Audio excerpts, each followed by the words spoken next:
Hi, Jamie here again from the Law Office of Jamie Mitchell. We are continuing our discussion about how to financially prepare for your divorce. This week we're going to do a little something different. I brought a book in to discuss with you. It's called Everything is Figuraoutable by Marie Forleo. Essentially, in this book, Marie explains how pretty much everything in life is figuraoutable.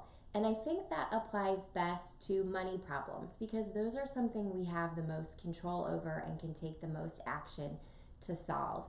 There's 2 chapters in here that I really wanted to spend some time talking about with you guys because these are issues that come up with lots of my clients.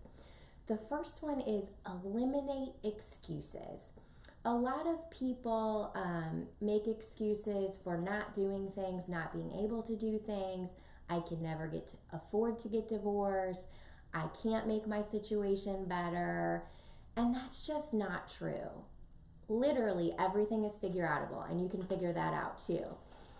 In this chapter, I'm going to read you a little piece from it that I think is helpful. This is on page 54. Marie says, often when we use the word can't, we start to behave like victims, powerless against our circumstances. It's as though we have no control over our time, energy, or choices. We take no responsibility for our lives.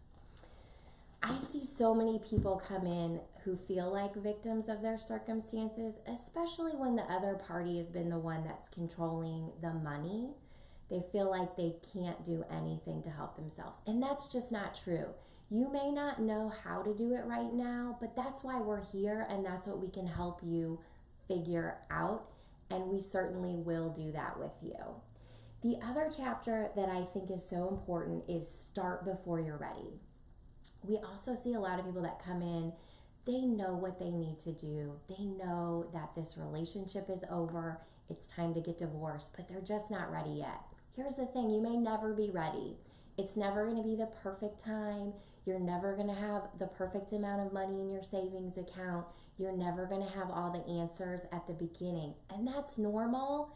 And we're here to help you find all of those answers. And I'm going to tell you what Marie says about starting before you're ready. She says, action spawns courage, not the other way around. Action also generates motivation. Instead of waiting for inspiration to strike, action implores you to keep going. The point of that is, let's just get this started. Once things start moving, they do get a little bit easier as things go on. The beginning's always the hardest and the scariest. But once you get moving, we start to get some answers to the questions. You might get some space from your former partner, which makes things easier. And you'll start to move forward and things just build on top of each other. And eventually, at the end, you'll be exactly where you need to be. It may not happen in the time you planned or the way you planned, but you'll get there. So the best thing about this book is I want you to know you can figure this out. And I promise you, if you come in here, we'll help you figure it out together. So thanks for taking the time to listen today, and we look forward to seeing you again next week.